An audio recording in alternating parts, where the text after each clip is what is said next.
ही संस्था मराठा समाज सांस्कृतिक भवन हा हॉल आणि ही संस्था गेले 75 वर्ष या जिल्ह्यामध्ये काम करते। अतिशय मोठी माणसं या संस्थेचे अध्यक्ष आणि त्या संस्थेमध्ये पदाधिकारी म्हणून काम केलेले आहेत। त्या संस्थेमध्ये काम करणाऱ्या जुन्या मंडळींनी ही जागा घेऊन ही इमारत, पूर्वीचं मंगल कार्यालय आणि मग बाकीच्या अनुषंगाने या ठिकाणी काम करत असलेल्या अनेक गोष्टी बहुजन समाजाच्या उन्नतीसाठी म्हणून 75 वर्षापूर्वी या संस्थेचा बॉयलॉज, ज्याला घटना आपण म्हणतो मराठीमध्ये, ती घटना या ठिकाणी करत असताना मराठा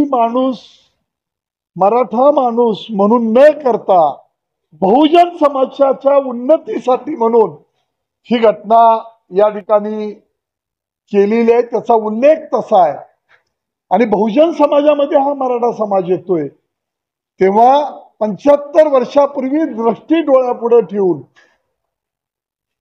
18 पगड जातीच्या लोकांना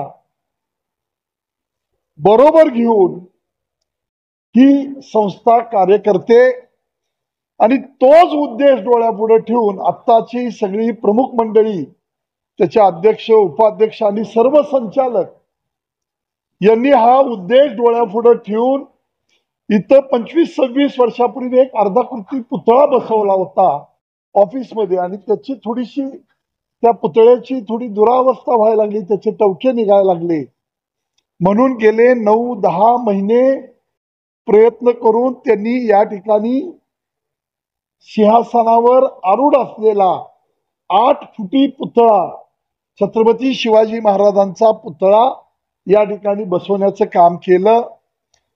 ही संस्था आपल्याला रस्त्या लगत असल्यामुळे, हा मोठा रोड असल्यामुळे, स्टँड पासून मिरजेला जाणारा रोड असल्यामुळे पुढील भिंत काढून तिन्ही बाजूला त्या ठिकाणी ग्लास बसवून आत अतिशय सुसज्ज असं छत्रपती शिवाजी महाराजांची मूर्ती बसवताना त्याचं इंटेरियर, महाराजांना या ठिकाणी मूर्ती बसवल्यानंतर ती चांगली राहावी या उद्देशाने थोडं शटर आणि सगळं इंटेरियरचं काम करून आज ही मूर्ती या ठिकाणी त्यांनी बसवलेली आहे।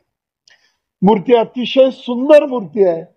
गेल्या महिन्यात, सव्वा महिन्यापूर्वी महाराष्ट्रामध्ये एक दुर्दैवी घटना घडली, मालवणची ती दुर्घटना घडली, त्यामुळे महाराष्ट्राला, देशाला मनाला चटका लागणारी, वेदना देणारी गोष्ट घडली आणि त्या अनुषंगानं छत्रपती शिवाजी महाराजांचा हा पुतळा आणि त्याच्या अनुषंगानं रयतेचं राज्य जे निर्माण महाराजांनी केलं होतं त्याच गोष्टीला थोडासा अनुसरून सर्व जाती धर्माच्या लोकांना या ठिकाणी त्या प्रमुख मंडळींना बोलवण्याचा प्रयत्न करतोय।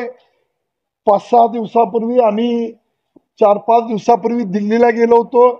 गडकरी साहेबांनी वेळ दिली 4 ऑक्टोबर, पवार साहेबांना भेटलो, काही तुम्ही सगळ्या मंडळींनी पेपरमध्ये त्या बाबतीमध्ये लिहिलं, मी आपल्याला सांगितलं की या पुतळ्याच्या अनावरण प्रसंगी पवार साहेबांना सुद्धा बोलवलं, राज्याच्या मुख्यमंत्र्यांना, दोन्ही उपमुख्यमंत्र्यांना आम्ही पत्र दिलेले आहेत, मुख्यमंत्र्यांची भेट झाली, त्यांनी सांगितलं मी येतो पण कन्फर्मेशन अजून आलेलं नाही।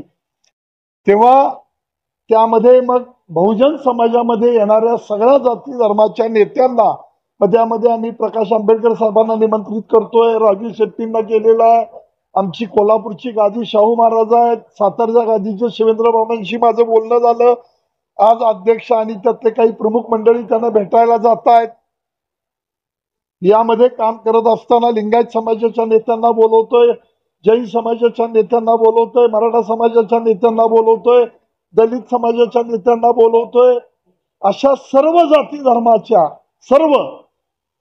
जाती धर्माच्या प्रमुखांना बोलवून हे राजकारण विरहित महाराजांच्या पुतळ्याचं अनावरण करण्याची भूमिका या मंडळींनी घेतलेली आहे। त्यामध्ये जयंत पाटील साहेबांशी बोलणं झालं, विश्वजित कदमांशी बोलणं झालं. जिल्ह्यातील एक प्रमुख नेते मंडळी आहेत, खासदारांना त्यामध्ये निमंत्रित केलं गेलेलं आहे.